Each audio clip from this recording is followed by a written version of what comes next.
กับผมกับนมัสการหลวงพ่อท่านพระครูอุดมศิริราชเจ้าอาวาสวัดศรีกุมารเจ้าคณะตำบลต้นฝายและพระเถระนุเถระพระสงฆ์องค์เจ้าวัดวาต่างๆที่ได้รับอาราธนามาเนื่องในการทำบุญทักษิณานุปทานนะครับเพื่อจะพิสาส่วนบุญส่วนกุศลเนื่องกับครูบาอาจารย์เจ้าที่มาเคารพนับถือนะครับแต่ว่าจะเป็นครูบาเจ้าเกษตรเขมโกนะครับครูบาเจ้าสุจันทิมาโลหลวงพ่อท่านพระครูก้อนคันธสาโรนะครับอดีตเจ้าอาวาสวัดศรีกุมารราชวัยของเรานะครับครูบาอาจารย์ที่ได้ร่วมรับประทานไปนะครับตอนนี้เวลาอย่างที่หลวงพ่อท่านพระครูได้ประชาสัมพันธ์ไปที่นะครับว่าล่วงเลยเวลาทั้งหลายมาพอสมควรแล้วนะครับเพราะฉะนั้นขออนุญาตใช้เสียงประชาสัมพันธ์จากในวัดปรารามของเราเพื่อเชิญชวนไปยังพ่อวินะครับอีพ่อแม่คณะสัตยานะครับที่อยู่ในบ้านต่างจอที่ตั้งใจว่าเวลาจะได้มาร่วมในพิธีทำบุญทักษิณานุปทานของวัดศรีกุมารนะครับเนื่องในโอกาสที่เราจะได้ทำบุญฉลองสมโภชพระโอสถยกเจ้าฟ้านะครับแล้วก็ทำบุญฉลองผู้ที่อาสาทุกข์ของวัดทำที่ได้ก่อร่างสร้างแต่งมานะครับในโอกาสนี้ในนามของคณะกรรมการวัดวาการขอการพระราชทานพระคุณเจ้านะครับที่ได้นิมนต์มาในงานทำบุญทักษิณานุปทานนะครับประกอบไปด้วยท่านพระครูสิริธรรมวัดนี้วัดมิ่งมูลนะครับท่านพระครูปุริยะวรวัฒน์วัฒนาป้อมเหนือนะครับพระพลวัดพระธาตุเสพระที่การวีระเดชอินทิโนวัดมะระคีรีบุญารามพระนิดันสัมฤทธิ์กุศลนิโตวัดโตของช้างนะครับพระครูสมุทรเจษฎาสิริวัฒโกวัดยางเผือกนะครับแล้วก็พระครูสมุทรจักรีปัญญาวัดโอนะครับแล้วก็ทุกคนที่ได้รับนามานะครับขณะก็มาถึงวัดศรีกุมารแล้วออกกราบอาราธนาขึ้นมาในพระวิหารในพระอุโบสถเพื่อจะได้ประกอบพิธีกันต่อไปนะครับออกกราบอาราธนาทุกรูปทุกตนด้วยความเคารพครับ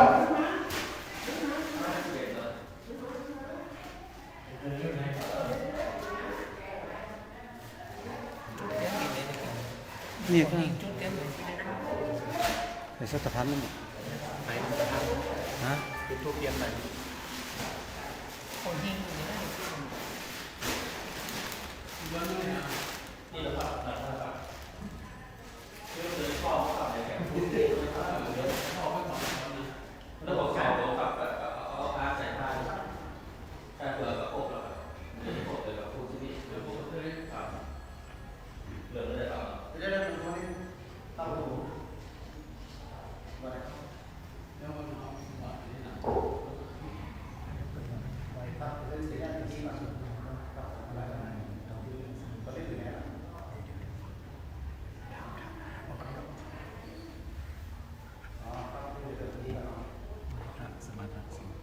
สูงมากกว่าการเว้นการเหมือนมาเตะที่หลังในส่วนของคือจะเว้นตามไว้ผ่าไว้พารับสินแล้วก็ไว้กับคนตามโอกาสเว้นตามระดับถวายเลยไว้พระไว้พารับสินแล้วก็น้ำคนตามโอกาสวิ่งตามเดินไปถึงกระบอกไปถึงกระบอกนั่นได้เรื่องเมื่อกี้ก่อนไปอยู่น้ำพอถึงน้ำพอรับสินพอจุดก่อนจุดมดนะพอจะจุดมดหวานกินจุดมดบอกบน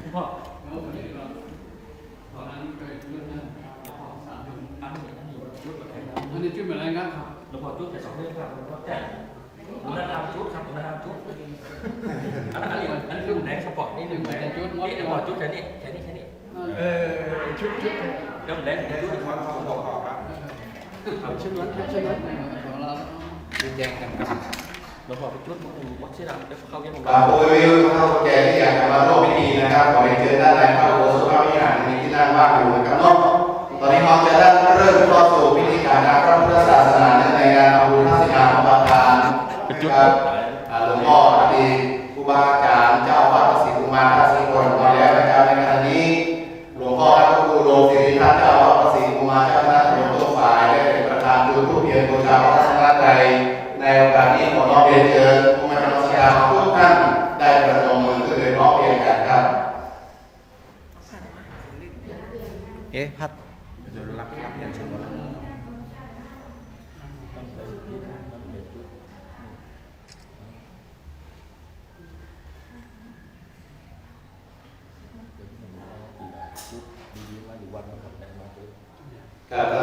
พ่อพระครูเป็นตัวแทนคณะศิษยานุศิษย์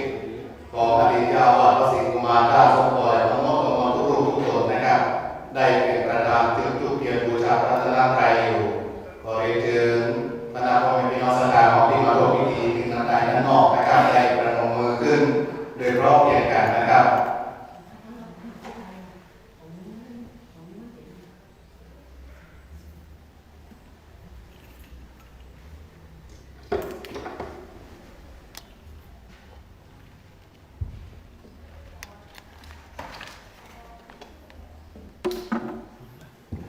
ในวันนี้ขอเรียนเชิญหมู่อท่านทั้งหลายที่ในรุ่นที่มาร่วมประกอบพิธีทำบุญทักษิณานุปทาน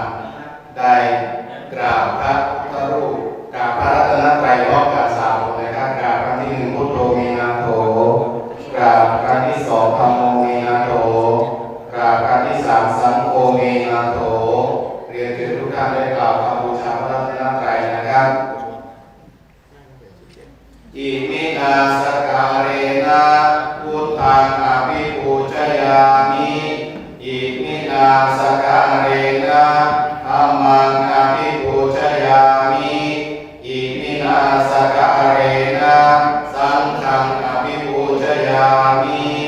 อะระหังสัมมาสัมพุทโธภะคะวาพุทธังภะคะวันตังอภิวาเทมิ น่าจืดนะ สวากขาโตภะคะวะตาธัมโมธัมมังนัมมัสสามิสุปฏิปันโนภะคะวะโตสาวกสังโฆสังฆังนะมามิ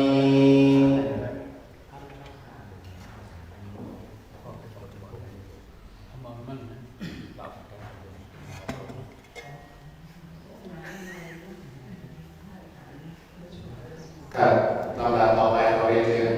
ทุกท่านได้กล่าวคำสมาทานเป็นตัวสิ่งด้วยกันนะครับ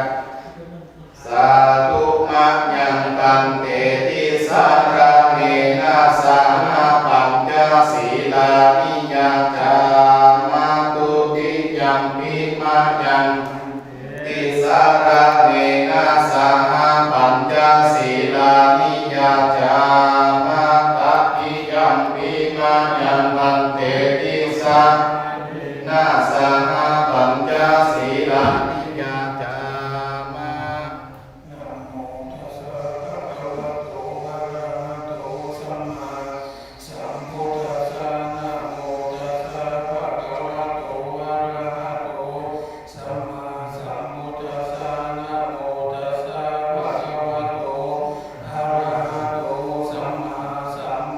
นะโม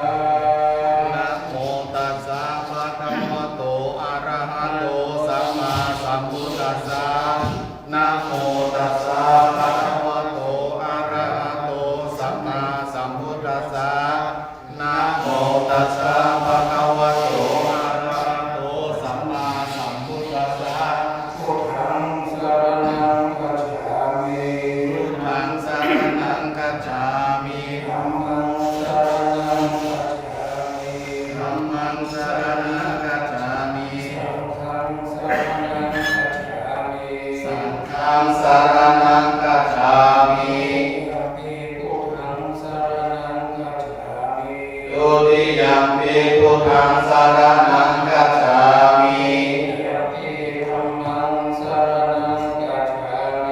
ทุติยัมปิธัมมังสรณังคัจฉามิทุติยัมปิสังฆังสรณังคัจฉามิ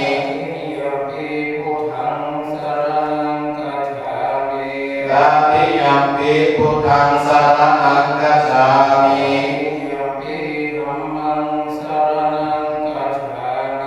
ตติยัมปิธัมมังสรณังคัจฉามิ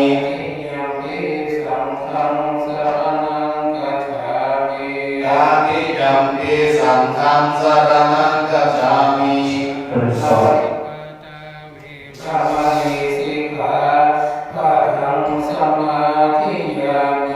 ปานาติปาตาเวรมณีสิกขาปะทังสมาธิยามิปานาติปาตาเวรมณีสิกข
ริภูมิอาราธาสุปรนะครับทุกครูทุกท่านนะครับก็เชิญจิตตวิญญาณของท่านทั้งหลายมารับเอากุศลผลบุญตามที่หลวงพ่อพระครูในหลวงสิริทัตเจ้าคณะตำบลทุ่งฝ่ายเจ้าอาวาสวัดสริภูมิมาบาตาสุปรนะครับพ่อโดยคณะสภาวัดสริภูมิมาบาตาสุปรทุกครูทุกท่านนะครับที่ได้ทำบุญที่ตามในเดือนยามนี้นะครับสาธุสาธุสาธุอาหังวันตาปิสัพพะวัตถุตานังสัพพังโตสังฆามัตถาเมมันเตสาธุโอกาสกาเดสัพพะเมียเกิดวัฏสาปาริวาลายลาภทุกขานายังเมื่อสัทธาอุกาทั้งหลายได้พบได้ทาราตาน้อยได้คำยังเที่ยวกายสัพพะวัตถุตาทั้งหลายมันมาก่อนพระมาตาภาควันวิปิมินทิมือบอกทันใดละใดเดินทางมาก่อนทุนตัวยังบัวใจมัวเมาเกียรคร้านแม่งกายับปจีมโนหากเป็นควรก็ขอสู้มายังสิ่งที่บอกวันลายลาก่อนนำเมียงนำหากใดมาแบบที่ตาแม่เส้นเกษาหากว่าเดินลงมายังที่ได้แต่งงานตาตาตาการตัวนี้ตีสิ้นตีเสือได้ปักได้มีได้ถูกต้องใส่กว่าดางได้ปากหัวติดหนึ่งมินติดมือว่าดังได้ล่างได้เดินทางมาก่อนจนตัวยังบัวใจมัวเมาเพียงครานแม่นกายักว่าจีมันโอ้หากเป็นควรก็ขอสู้มายังสิ่งที่บอกว่าลายลาก่อนนำยังน้ำมาได้มาแปดทิศตาแม่นเส้นเกษาหากว่าลงลงมายังที่ใดแต่งงานดาตาดังอันตัวนี้ติดสิ้นติดเสือได้พักได้มีได้ถูกต้องใส่หัวทานได้ยินก่อนตารู้ว่าทานได้แบ่งบุญเป็นส่วนเดียวบันยุเอาบันมีสนาบุคคลทั้งหลายก็ได้มาลิ้นหันที่เป็นบาปแต่ก็สังกาก็ได้มีมาผู้ผู้อาราชาก็รอเขาต่อก็ไม่รังเกียจเล่นน้ำขมิ้นส้มปล่อยอันนี้กินหอมไว้ไว้ชาได้ขอสุมากะก็ว่ายังสับปะเดือดเกิดกว่าทางม้วนผู้มีในกาลเวลานี้ผู้ข้าขอสุมากะก็ว่าได้เอาน้ำขมิ้นส้มปล่อยได้มาสละสรุปปราบรุงเสร็จแล้วก็นับว่าเป็นว่าผิดว่าตานั้นก็ใส่หมอกแก้วบริสุทธิ์สะอาดปราศจากมาราติผู้ข้าขอสุมาการะวะโดยอัตตาภาษาบาลีวากายะโกเรวาจีวะเลมโนวะเลสัจจิจาสัจจิจาปิตาโตสังอานาคตาโตสังปฏิปันนาโตสังสัพพังโตสังฆมันตุโนสาธุนะครับก็อาจารย์ปัญญาได้ครับวันนั้นเขามีสุขภาพทำใส่วันที่เขาทานเด้อครับ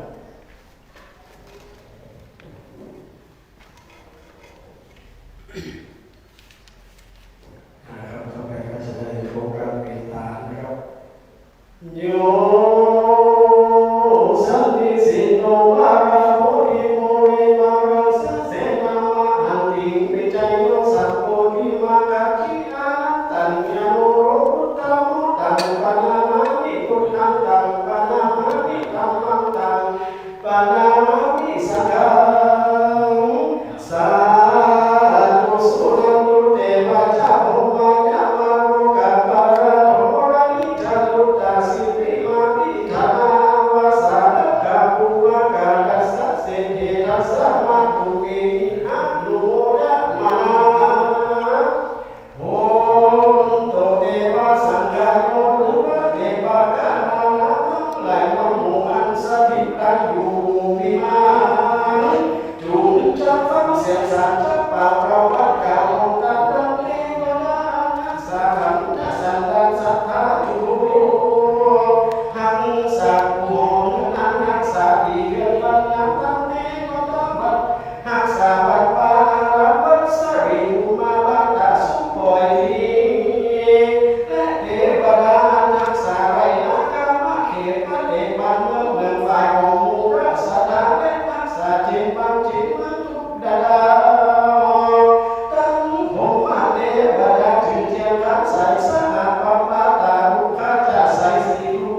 เจ้าเข้ามาสู่โมทนาทานซึ่งวาระกิญาณอันผู้ข้าทั้งหลายจักได้เห็นการให้ดีข้าการะวันนี้ยังมีแต่ดีสาธุโอกาสสิริวิสุทธิมาพุทธภาวะโรโสปุโรภาวะพุทธเทระพัฒนาอะไรมาแล้วพระเนเจ้าตั้งสามประการยังคงที่บ้านสะเพียงเรื่องเรือเบืองได้ข้าทำตาหน้าบารมีไม่เป็นยอมปลอดภัยกับคนกับตัวไปทุกภาคว่าใจถ้าดาไปภายนาทุกจอรอถึงนี้ระมัดเป็นเหตุวันในการวันนี้ก็เป็นวันดีดีวันวิเศษก็เหลือเป็นวันเดือนห้าเหนือขึ้นหนึ่งคำก็เป็นวันพุธที่แล้วตรงกับวันที่28 29 เดือนมกราคมศักราช2568นับภาษาก็หากเป็นวันดีสิริสุขอาจารย์มังคลาประเสริฐรับเดินยิ่งกว่าวันเลยยามทั้งหลายเป็นวันดีสริใส่มองแล้วเป็นวันที่สามานาสถาและมูลสถานสองคณะทั้งไปในและไปออกไปในนี้วงพระผู้ลงสิริพันธ์เจ้าคณะตำบลจงฝ่ายเจ้าอาวาสวัดสริบุญมาเป็นเก้าพร้อมโดยพระภิกษุสงฆ์พระภิกษุสงฆ์สามมาเนเจ้าในวัดสริบุญมาบ้านตาสุปอยที่มีหนแห่งห้องไปหนองนันน้ำอันนี้ก็กำนันใช้ดาวลงกันดาวลงกำนันตำบลจงฝ่ายซึ่งเป็นพ่อบ้านตาสุปอยพร้อมโดยมหามุรสัตตาอุบาสกอุบาสิกาพ่อแม่พี่น้องทั้งหลายที่ได้มอบจิตมอบใจกันมารวมทำบุญทักษิณานุประทานต่อสายซึ่งแสดงถึงความกตัญญูกตเวทีใดที่มนต์พระสงฆ์องค์เจ้าสิ้นรูปสิ้นองค์เพื่อมารับแทนไทยธรรมในฐานะอดีตที่ผ่านมาหลวงพ่อครูบาเจ้าเกษตรเกษมโตและหลวงพ่อครูบาเจ้าสมจันทร์ที่มาโลและหลวงพ่อพระครูกรกันทศาโลซึ่งเป็นอดีตเจ้าอาวาสวัดสริบุญมาบ้านตาสุปอยซึ่งเป็นผู้มีบุญญาบารมีใน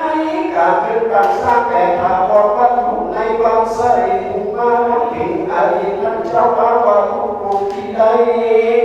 รวมรับกันไปตลอดถึงผู้นี้อุปการะคุณที่ได้บอกก่อสร้างแต่วัดสริบุญมาบ้านตาสุปอยที่บ่ได้เอ่ยชื่อเลยนะบัดนี้เจ้าสามานาสัตตาและมหามุรสัตตาผู้กาทั้งหลายก็ได้พากันลำเพิ่นเดินหาผู้ที่ก่อรักษาแต่ยังศาสนาสัมพันธ์ที่ได้ถึงแก่คำมรณะจันจาไปสู่บาราบปายาเทวพุทธเทวดาเทวา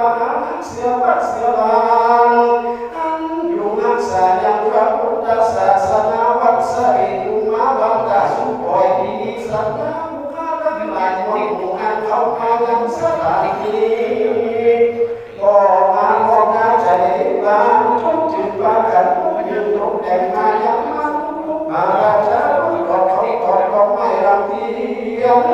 สัมมาวันใจเดียวดังเจ้าทุกคนใจใจเดียวกันวันดีวันละตั้งหลายวันคงมีเรื่องมีส่วนบุญสนถ้าว่าตามไปหาถ้าว่าตามไปยังหลวงพ่อครูบาเจ้าสมจันทร์ที่มาโลและหลวงพ่อพระครูก็ขันทักษาโลและอดีตสัมพันธ์เจ้าวัดสริบุญมาบ้านตาสุปอยที่ทุกกลุ่มและผู้ที่ไปหายังผู้ที่มีอุปการะคุณที่ได้ก่อรักษาแต่ยังวัดสริบุญมาบ้านตาสุปอยที่ก็ได้เอ่ยชื่อเลยนามทุกท่านและพบขอถ้าว่าบุญที่สร้างฝากไปหายังเทวดาอันผู้กา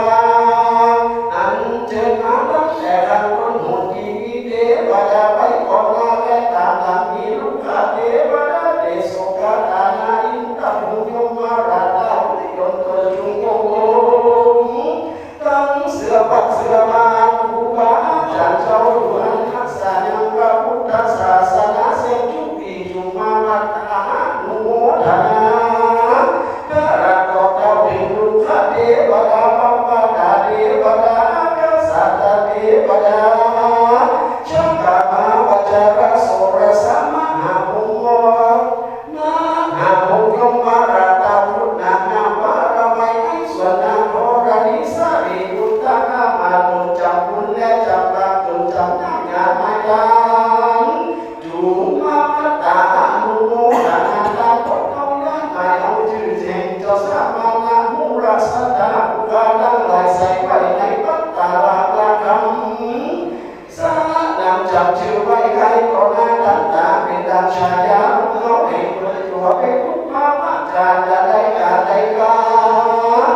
ได้สุขยิ่งกว่าเก่าได้ร้อยกองร้อยเก่ากันหุ่นหน้าไปหรือได้น้ำที่หวานวันตาไว้แก้วเจ้าทั้งสามประกาศได้ยินได้น้ำไว้ใจผู้ข้าก็ขอยกมือไว้ไปมุสายังฝากนั่งยอมเทวะให้มาเหสิขาเทวะพุทธเจ้าเจ้าตนปีนี้อิทธิฤทธิ์ดีเรื่องแบบถุงนอกแนวเอาโอดาเมื่อน้ำสุนทรวัดฝูงนี้ไปจุกไปจอดไปรอดไปเดินยังจิตละดวงวิญญาณของหลวงพ่อผู้หลวงพ่อพระเศรษฐีมาโพหลวงพ่อผู้ว่าเจ้าทรงจันทิมาเลิศหลวงพ่อพระผู้กองขันธ์สาวซึ่งเป็นอดีตเจ้าว่าวัดสรีบุมาบันตาสุขอยที่รวมรับขันไปตลอดถึงผู้มีส่วนประกอบการสร้างแต่ยังวัดสรีบุมาบันตาสุขอยที่ทุกท่านคือได้ฉันได้บริโภคเป็นเขาเป็นงามที่สิบประการเป็นอารักการอันประเสริฐมาบังเกิดกับกายเกิดเงินเกิดคำเป็นสัพพะแก้วสัพพะคำได้ไปภูเขาไปยังพระเอกแก้วจุฬามณีสรีมหาธาตุสวดสวรรค์จันทร์ฟ้าวิมานอินสามานาสัตตามุราสัตตาหิใจเราพากันมารวมทำบุญหนึ่งทานในวันนี้จุปราบไปด้วยสุขสวัสดีเธอไปด้วยอายุปีอายุเดือนอายุวันอายุยามทุกวันอายุยามโชคดีโชคยันโชควันโชคยามมีอายุมันยืนยาวไว้สามของเขาพักภาษาอยู่กับชูพระพุทธศาสนาไป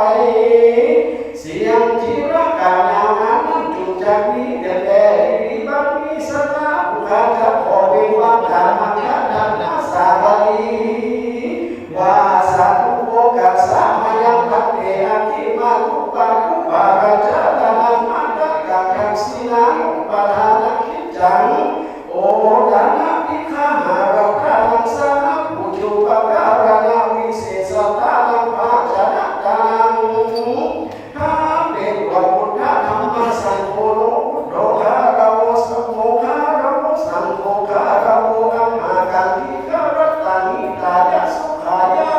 ยาลาอิปานายะจตุปัจจยะสัพพะวัตถุนานาตานังมุระนิจัมมาสักขะหัตตานังสังกัจจันเตมาปูเจมานิตังโนสีรัตตานังอาเภจังอาสาธารณะสัพพะโลกิยะโลกุตระสัพพะสัพพตินังยาวะอรหันตาอรหันติมัคคายานังดินนังนิบานะปัจจัยโตโนนะโมตัสสะภะคะวะโตอะระหะโตสัมมาสัมพุทธัสสะนะโมตัสสะภะคะวะโตอะระหะโตสัมมาสัมพุทธัสสะนะโมตัสสะภะคะวะโตอะระหะโตสัมมาสัมพุทธัสสะกุศลธรรมะกุศลธรรมะกัปยาธรรมะสุขายะเวทนายะสัมปโยธรรมะโลกายะเวทนายะสัมปโยธรรมะโลกะสุขายะเวทนายะสัมปโยธรรมะวิปากะธรรมะวิปากะธรรมะธรรมะวัดวิปากะวิปากะธรรมะธรรมะอุปานุปาทานิยาธรรมะนุปาเทนุปานิยาธรรมะนุปาเทนานุปาทานิยามาสังเกเรมาสังเกเรสิกขาธรรมะเกเรมาสังเกเรสิกขาธรรมะสังเกเรมาสังเกเรสิกขาธรรมะสัมมิจากัสสมิจาธรรมะอิทังกาวิจาราธรรมะอิทังกาวิจาราธรรมะเทติสาธร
จโย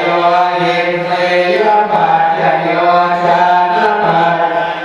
มาตปัจจโยสัมปโยตัปปัจจโยวิปโยเจโยอาทิปัจจโยนาทิปัจจโยวิปัสสปัจจโยอวิปัสสปัจจโย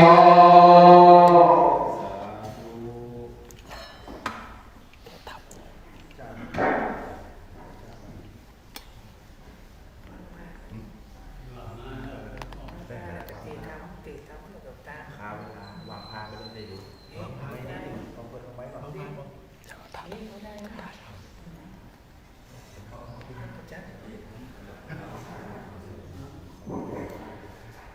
ี้พระพุทธเจ้าที่ได้รับพระราชทานมาในการทำบุญทักษิณานุปทานทั้ง10 รูปนะครับก็ได้สวดปฏิการลงไปเรียบร้อยนะครับ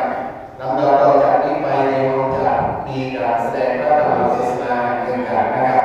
ในระหว่างที่รอองค์แสดงพระธรรมเทศนาคือท่านพระครูสิริธรรมบัณฑิตเจ้าอาวาสวัดนิ่งเมืองมูลนะครับที่ได้รับพระราชทานในการแสดงพระธรรมเทศนามานะครับ บางอยู่ในนั้นฮัลโหลโอเคแล้วอยู่ไหนจะได้ที่แล้วก็ข้อไหนข้อนี้ข้อข้อหลังปูจะเป็นได้บ้างข้าวสวยจังบอสนะครับคนลูกของป้าเนี่ย ทั้งนั้นข้อไหนมันอยู่ในที่หลายข้อ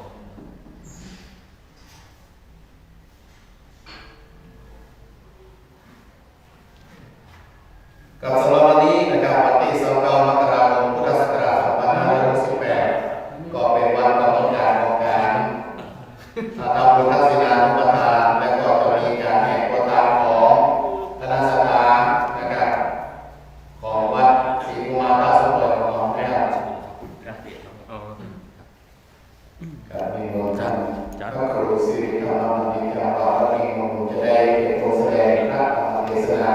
เพื่อจะได้พิสาสบุญส่วนกุศลให้กับครูบาออกจากทางสมุทรก่อนนะครับ เป็นประธานเปิดโอกาสเราบอกที่ปากบอก ชนะเนี่ยก็ดีบนลูกใกล้ ตอนนี้ก่อนจะฟังพระธรรมเทศนาจะได้วางผ้ามาสวดนะครับเพื่อที่สะสมบุญส่วนกุศลกับอดีตครูบาเจ้าอาวาสของวัดศรีกุมารที่สุดครับ เป็นประกาศไปปะ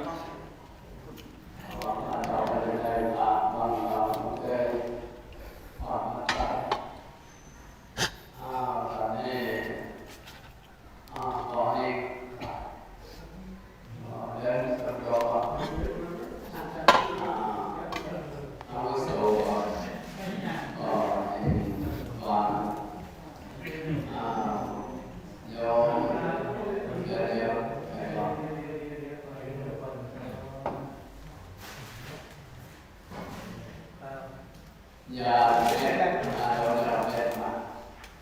คนแก่ยังหน้าเอาแก่เลยที่เราเล่นอย่างนี้เ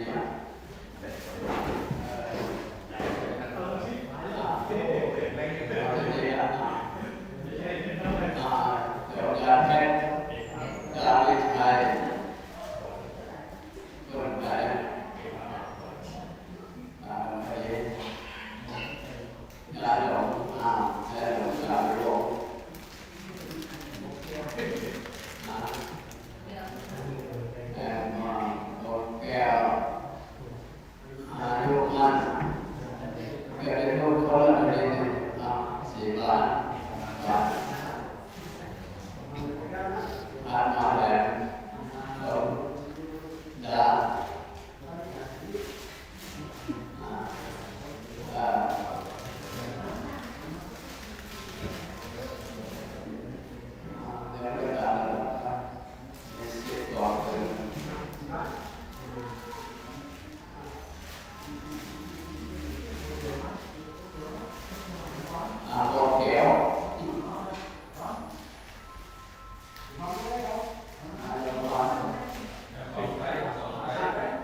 มีโครงการรับดำเนินการก่อสร้างสร้างแผนวัดพระอารามแห่งนี้มาตั้งแต่อดีตนะครับในเวลาที่เราได้จัดงานบุญครั้งยิ่งใหญ่ในรอบหลายปีของในวันนี้นะครับเป็นการทำบุญฉลองสมโภชพระพุทธศรียอดฟ้านะครับและมีการทำบุญการเสียนาสนะเพื่อจะได้ถวายได้ประโคนพุทธศาสนาเป็นลำดับต่อไปนะครับ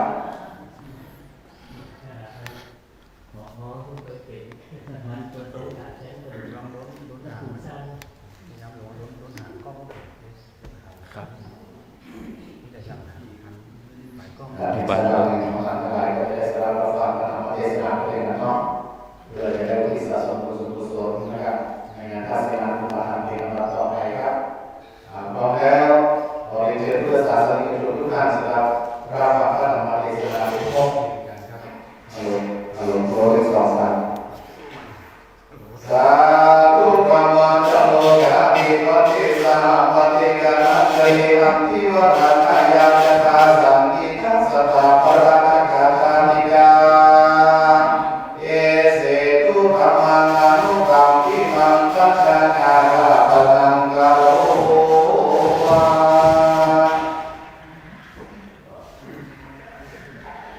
นะโมภะคะวะระหะโตอะสัมมาโมตัสสะภะคะวะโต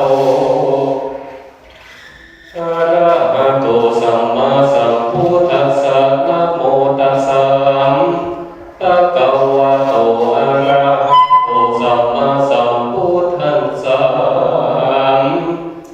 สุรณะมหินิยังพุทธะสิทังนามิตัวพุทธะกันตัสสะสังกัจจังตัมมันจะสังกัจจะนามิตัวสังกาละจานะปะตังมาลายญาณามะวันตุมปรมัตถวิจิตังอารัมปิสังสัมมาเสติมสาธุโวดุราสะปุริสาตั้งหลายอาจารย์เจ้าคนแปลงคำบิมมาไล่อันนี้หากตั้งไว้นึงเป็นตีไว้และสังการะปูจามแก่คนและเทวดาทั้งหลายเพื่อหายพ้นตาลายตามไปในและไปนอนตุกดาขอขันธสีมาโดยคำปีมาไลอันนี้แท้นาตามันธรรมคาถาแห่งบาทอันนำผ่านเจ้าทั้งหลายเพิ่งรู้ดังจำวิสัญจนามไปนาดีเตินนำมีตัวผู้กาก่อไว้ยังพระนาวะโลกุลตามันธรรมเจ้ากรรมภาการกรรมตั้งปาปานิยันติตังดวงงามประเสริฐอันบังเกิดแต่พระอุรามนำมีตัวผู้กาก่อไว้ยังพระอานิญญาทรงตนตะลงจตุปาติสุทธิศีล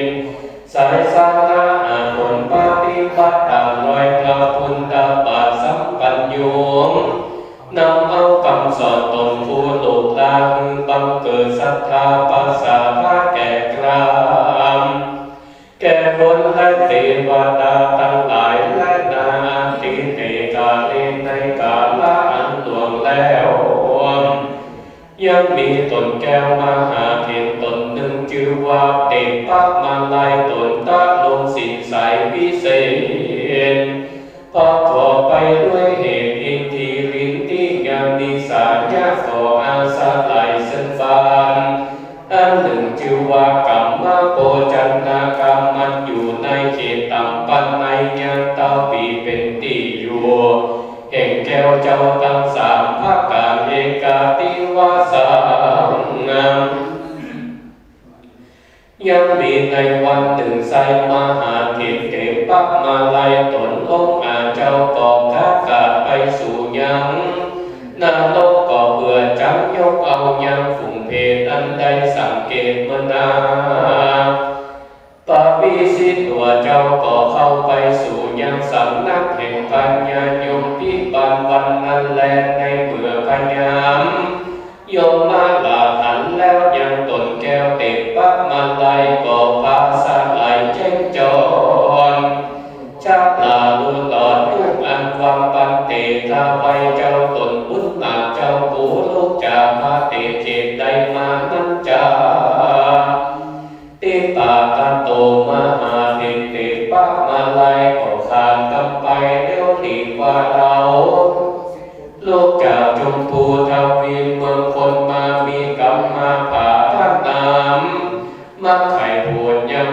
สักอันใดต้องตุกโตในอบายแต่ดีลีโยมมาราชาอาณาปัญญาโยมมาลาก็จริงยกนิ้วหวานบันตามว่าข้าแต่เจ้าผู้มีบุญมาเจ้าว่าจงชาลาดูรอดอันว่าเจ้าเมืองนอกจุปูเขายังรู้กะตำมีมารู้ว่าเขากะตำบาปมีหลายอันจะเกสักตาอันว่าสันตำหลายมวลมาเขาราคาไปเมืองคนก่อปาเอาตนตัวเข้ามาสู่ยังนาตีอยู่ห้องอาบายยังมีหลายเหลือล้นเขาก็พาทนาใครต้นจากตุ้งต้นไข่เศร้าเบยสุขโสดสำลักด้วยบุญสมปานพระเห็นเจ้าแต่ผ่องเติมตีนั้นมาหาเห็นเตปะมาลายยังตาลงสิ่งใสสาระเจ้าก่อนนี้พาไปดูยังฝูงหมู่สันงาลงนันใดต้องตุ้งโตดมีหลายโบสถ์หลายแสนเจ้าก็ไปสู่แดนนาลงแปดแห่งอันนากรรมมาวิบากตกแต่งคือเป็นไปมีตนวาวีตาคานีมอใหญ่โลหะกลุ่มปีใจพอดีอุสุตังนันลงมีกอดขอบเขตสังกัดตังนาลงเป็นฝุ่นกว่าไทยแล้วก็กำกายมาเป็นตัวดังเก่าอเวจีนันลงนันเล่าล้อมด้วยเอามาด้วยกองไฟความเกิดคือเป็นไปหลายเยืองโลดรู้ว่านาลำโลดรู้ว่านาลงเป็นดังเครื่องกงจังสันตังนาลงงามกับพักเดี่ยวนอนวีลีงานนาลงกอดสุดปลายเจ้าโตบอดูได้แต่ใสมีใจน้ำใจโฟนยังงาฝูงสันนาลงคือปนจากอาบายเจ้าก่อกฎหมายสังเกตไว้เหมือนนาเป็นแต่พูดบ่ได้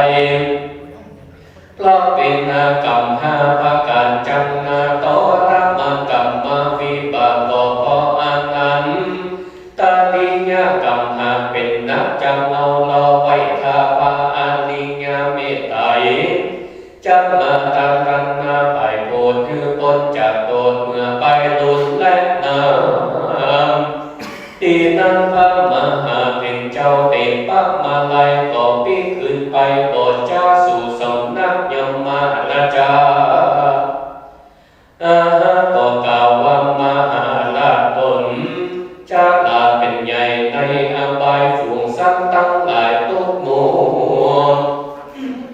ทวนนาผู้หญิงใจอันตาลงตุงอยู่ในอบายยังมีหลายมากพ้นเขาบ่ได้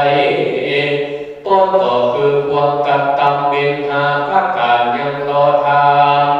พระตนบัดบ่เศร้าคืออาลิยาเมตไตเจ้าจังมาลงมาฝน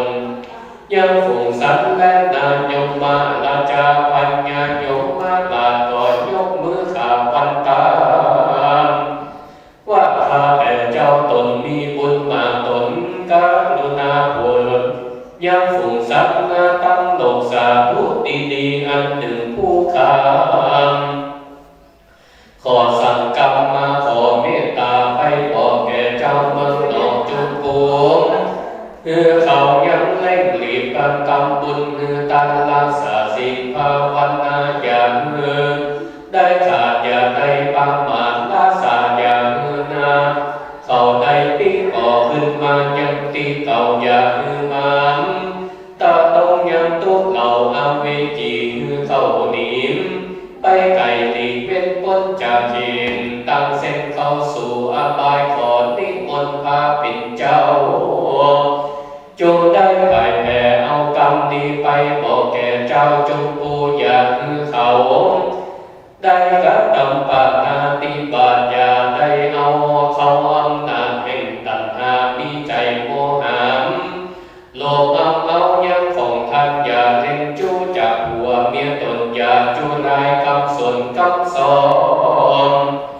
อย่าดื่มน้ำมาเล่าหลอดอย่าเมาอย่าหวันเก่า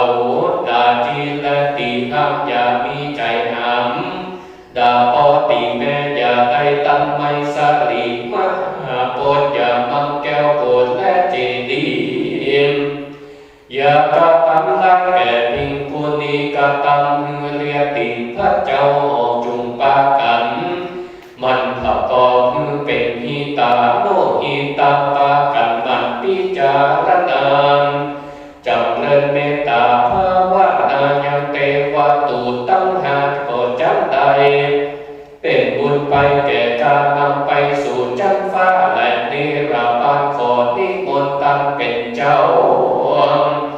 นำเอาความดีไปบอกแก่ฝูงเจ้าเมืองนอกจุมพูลิมเตอร์เทโรอันว่ามหาเห็นเตปักมาลายตนองค์อาจได้ยินคำสั่งพันญายมมาลาลาจารย์เจ้าก็ดีสำเร็จมาโดยดวงอากาศก็มาถึงอาวาสวิหารตนถึงวันลุนเมื่อต่อเจ้าก่อนลุงเจ้ามาจอดมาถึงก็รีบมาถึงเอายังบาทนุ่งห่มผ้าคาดปาลิมนทนแล้วก็สันเด็จผลไปสู่บ้านโปจันนาคามันเป็นตีเคยเอาเข้าปิ่นที่บาทในอาวาสเกหาดีนั่นแหละมนุษย์อันว่าคนทั้งหลายในบ้านนั้นเขาขอเป่าพบเตือนกันว่าดูรามยิ่งใจทั้งหลายเอ่ยบันนี้ตั้งมาหาเด่นเจ้าตั้งก็เข้ามาเมตตาจุงปากันหาสั่งมาใส่บาตรทุกคนขออาลาพันนานิมนต์ไว้ก่อนเพื่อบอกมือผู้ข้าทั้งหลายได้ย่อนตั้งตายิ่งหลายยิ่งใจลูกหลานเจ้าบ้านนาเขาก็ออกปากกามนิมนต์เขาก่อนย้อนยงเขาใส่บาตรอยู่ในหันตาบาตรตามวินัยของแล้วผู้จงท่องจ้าอาจก็มาเป็นเขาปิ่นที่บาตรพากันอย่างน้ำไม่ตานก็มีวันนั้นแลท่านในกาลายามนั้นมหาเด่นเจ้าตนองค์อาจก็มาถือเอาโอกาสเจ็บจาวาดูราอุปาสกาอุปาสิกาเฮ้ยจุงปากันดาฟังนากรรมนาเราจังเก่าตามที่เราได้รับข่าวคำสั่งมาหาแห่งฝูงสัตว์ตาเอกใหญ่อันอยู่ในนารกใหญ่น้อยบอกกี่ร้อยกี่หมื่นกี่แสนยังมีมันเหลือแต่เขาก็ปากันไม่ตามแผ่ธรรมหายังปันดาคงสายังปีน้องอันอยู่ในแห่งท้องเมืองโคนขอปากันเมตตายังฝูงเพศใหญ่คือเขาใดมีใจไฟจงบานจงมีสักทานได้ตามลำสาสิบฟังธรรมอย่าขาดอย่าก่อเมืองได้ใส่บาตรอย่าน้ำไม่ตามไปหาฝูงยังสันตาเพศใหญ่คือเขาใดรีบพ้นจากนรกมือใดยกขึ้นสู่สวรรค์ไปเตรียมตั้งแต่ไกลตนตั้งใจอินตาใดนาไปปู่จายังตีวิเศษคือว่าปาเกตแก้วจุฬามณีสาลีมหาภาพอยากเงือได้ขาดจุวันสิ้นแดดเตอว่าอันวันนั้นแลส่วนมหาเทนเตปักมาลายเจ้ากันนาสั่งคือมนุษย์สากานานาจุปูมตาบีบสันนั้นแล้วก็กากาแก้วไปสู่ยังนาวาแห่งตนต่อปีวันนั้นแลตั้งแต่แรงนั้นไปนาตันนาส่วนอันว่าคนตั้งหลายก็ปากันเป็นจากกรรมตั้งหาภาการคือว่าบอกกาตั้งปานาติบาบอกคาสันตั้งของตั้งบ่อเล่นจูมบ่จุกไหลหลอกลวงไผ่บ่ดื่มกินสู้ตามเมลัยเต้าแดงการทำยังกรรมอันดีมีตนวางตันรักษาสิ่งเมตตาภาวนาไปต่อขาดพากันอย่างน้ำไม่ตานไปหายังฝูงสัตตาผู้เก็บเพื่อ เขาได้พ้นจากเขตอบายก็มีวันนั้นแหละนินทิตาขียาอันแก้ไขยังมหาเข่งเต็งป้ามันไลจาดกก่อบังคงส่งเล็กสารเด็ดแล้วเหล่านี้ก่อนแล้ว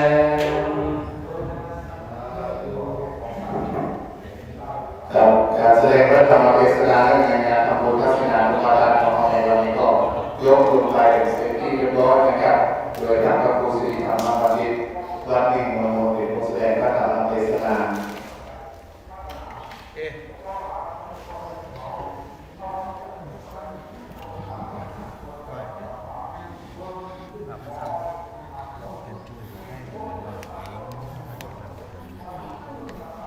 เดี๋ยวสักคำหนึ่งก็จะได้รับน้องเรียนเป็นตัวแทนของคณะศิษยานุศิษย์นะครับได้เป็นตัวแทนคณะศรัทธาผู้แม่พี่น้องมาตลอดของเราได้ถวายการเทศแล้วก็ติดตามรับด้วยการชูกระแสให้ข้าราชการในพระสงฆ์กำเนิดการที่ออกการรัตนาท่านพระมหาชูศักดิ์ปัญญาพุทโธจากพระพระปฐมเจดีย์จังหวัดนครปฐมนะครับได้แก่ของคณะศิษยานุศิษย์ถวายนะครับการเทศน์การเทศน์ให้ทำ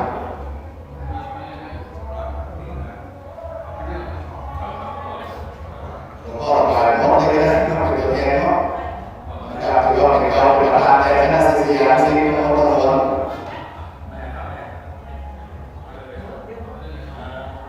วันนี้เราจะมาทำสิ่งรูปนะครับแต่วัดวากัน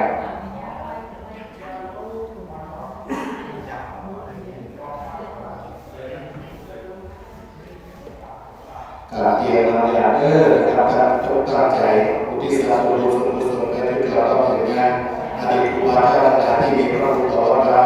ของเราเป็นคณะศิษยานุศิษย์ที่วันนี้เราได้รับตั้งใจมาทำบุญทัศนานประทาน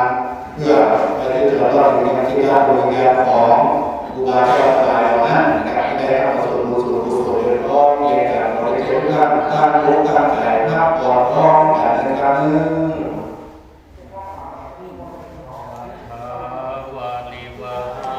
กาปริปุเรติสาคลังเอวเมวะอิโตทินังเประนังอุปกาปติอิจิตังปฏิตังตุมหังคิปะเมวะสมิจโตสัพเพปุเรนโตสังคปานจันโทปนลโสยถามณิโชติลโสยถาวิวาจันโตสัพพะโลโควินา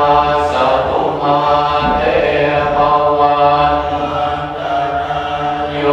สุขิติกายุโกภวะอภิวาทนาสิริ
ญญาณของครูบาเจ้าองค์ผู้มีบุญญาธิการและพระผู้ประทับทำคือสร้างพระบาราพระสิงห์มาของตั้งแต่อดีตการเป็นต้นมาก็ได้เสร็จสิ้นไปได้ถูกต้องนะครับลำดับต่อจากนี้ไปนะครับเพื่อเสร็จสิ้นกระบวนการทำบุญในช่วงเช้าและในช่วงประมาณนะครับวันนี้นะครับขอเรียนเชิญทุกท่านได้กล่าวคำไหว้พระรัตนตรัยพร้อมกันนะครับอาระหังสัมมาสัมพุทโธภะคะวาพุทธังภะคะวันตังอะภิวาเทมิสวากขาโตภะคะวะตาธัมโมธัมมังนัมมัสสามิสุปฏิปันโนภะคะวะโตสาวกสังโฆสังฆังนามามิสาธุอนุโมทนาบุญด้วยกันทุกท่านนะครับที่ได้เสียสละเวลามาร่วมกันนะครับเป็นภาพร่วมกันในนามของคณะศิษยานุศิษย์ศรัทธาของพ่อสิริภูมิท่าสุขอยกราบขอบพระคุณในนามเมตตาของพระเดชพระคุณเจ้าแผ่นวัดวารุทั้งหมด10 รูป10 จบด้วยกันที่ได้มาพัฒนามาในงานทำบุญทัศนาทุกประการนะครับคณะศรัทธาเจ้าภาพของเราไปในงานมีหลวงพ่อพระครูอุดมศิริพัฒน์เจ้าอาวาสสิริภูมิท่าสุขอยเจ้าคณะตำบลทุ่งสายของคณะศิษยานุศิษย์พระสงฆ์เจ้าวัดสิริภูมิทุกรูปทุกตนตามไปนอกของคณะงานมีท่านกับท่านชัยนรงค์การทำบุญเป็นกองเพื่อคณะต่อการทำการอารามสดาพ่อแม่ออกน้องคนมาแก่คนรุ่นสาวพ่อการเรียนรู้ทุกท่านที่ว่าร่วมกันเป็นเจ้าภาพ